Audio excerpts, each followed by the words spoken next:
حضرت ملا رومی نے مثال دی ہے. جناب رومی فرماتے ہیں کہ بغیر محنت کے لوگوں کو اللہ نے نعمتیں دی ہیں تو انہوں نے شکر ہی نہیں ادا کیا. اندھے سے پوچھ آنکھ کی قدر کیا ہے. پوچھ اندھے سے، پوچھ معذور سے کہ ٹانگوں پہ چلنا کتنی بڑی نعمت ہے. کبھی پوچھ اس سے جس کا مکان تو ایک کنال میں ہے پر رونے والا بچہ کوئی بھی نہیں. پوچھ اس سے جس کی جیبیں دولتوں سے بھری ہوئی ہیں پر کوئی نہیں کہتا کہ ابا 10 روپے دینا. پوچھ یہ کتنی بڑی تکلیف ہے. حضرت رومی نے لکھا ہے، وہ فرماتے ہیں کہ ایک والد تھا تو اس نے بڑی دولت کمائی تھی تو اس کا بیٹا بے دریغ ہی اڑاتا رہتا تھا. کبھی ادھر پیسے بھگا دیے، کمائے نہیں تھے نا، محنت نہیں نہ کی تھی، کمائے نہیں تھے.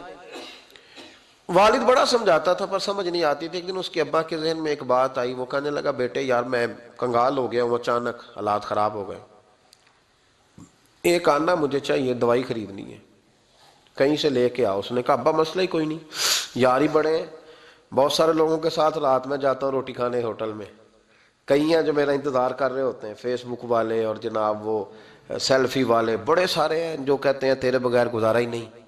بڑے ہیں جو روز سویرے اٹھ کے پہلے مجھے السلام علیکم کا میسج کرتے ہیں پھر اس کے بعد کسی اور سے. بڑے ہیں، کوئی مسئلہ ہی نہیں.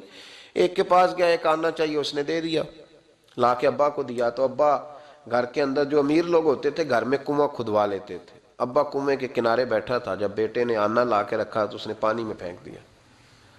اگلی صبح پھر کہا بیٹے ایک آنے کی ضرورت ہے، دوا خریدنی ہے. اس نے کہا مل جائے گا. 2 4 5 دوست ابھی ہیں بڑے مالدار، ان سے جا کے کہا، ایک سے آنا لایا، ابے نے پھر پھینک دیا، تیسرے دن بھی پھینک دیا، چوتھے دن بھی. یار اب ختم ہو گئے. کچھ آہستہ آہستہ دوستوں کو پتہ چل گیا کہ کنگال ہو گیا ہے، خبر پھیل جاتی ہے نا، اب بھوکا ہو گیا ہے. اب آہستہ آہستہ موبائل بند ہونے لگے، آہستہ آہستہ جو ہے وہ نمبر بلاک ہونے لگا، حالات بگڑ گئے. اب جب اسے پتا تھا کہ یار تو اب دروازہ کھٹکھٹاتا ہوں تو کہتے ہیں کہ اسے کہہ دو میں گھر نہیں، ابا نے تو آنا مانگنا ہے اور میں بے دریغ دولت ابا کی اڑاتا رہا ہوں، اب یہ بھی نہیں کہہ سکتا کہ مجھے دیتا کوئی نہیں. شہر سے باہر نکل گیا، سارا دن مزدوری کی، جد و جہد کی، کبھی کام کیا نہیں تھا، ہاتھوں پہ چھالے پڑ گئے. بڑا مشکل ہوتا ہے جن لوگوں نے کام نہ کیا ہو، انہیں کرنا پڑ جائے تو. تکلیف کا شکار ہو کے ایک آنا کمایا، شام کو لا کے والد کی ہتھیلی پہ رکھا تو اس نے پھینکا نا جب کنویں میں تو چیخ پڑا، کہنے لگا ابا جی آپ سیانے بیانے بندے ہیں، روز پیسے لا کے دیتا ہوں، کنویں میں پھینک دیتے ہو، کوئی کرنے والی بات کرو. نہیں دوائی کھانی تو نہ کھاؤ، ضائع کیوں کرتے. تو بیٹے کو باپ نے تھپکی دے کے بٹھا لیا. اس نے کہا بیٹا میں نے پہلے دن تو نہیں پھینکا، تو 7واں دن ہے میں روز پھینکتا ہوں، آج تیری چیخیں کیوں نکلی. کہنے لگا ابا پہلے ادھار کے تھے آج مزدوری کے ہیں. نہیں سمجھ آئی بات، پہلے بولیے اور آج میری محنت ہے، مزدوری ہے، جد و جہد ہے. تو والد کہنے لگا بیٹے یہی میں تجھے سمجھانا چاہتا تھا، وہ میرے بھی محنت کے ہیں جو تجھ روز یاروں کو کھلا آتا ہے، میں نے بڑی جد و جہد سے جمع کی ہے، میں کنگال نہیں ہوا، صرف تجھے سمجھانا تھا. او بھائی یہ آنکھیں تیری محنت کی نہیں نا، اس لیے تو شکر نہیں ادا کرتا.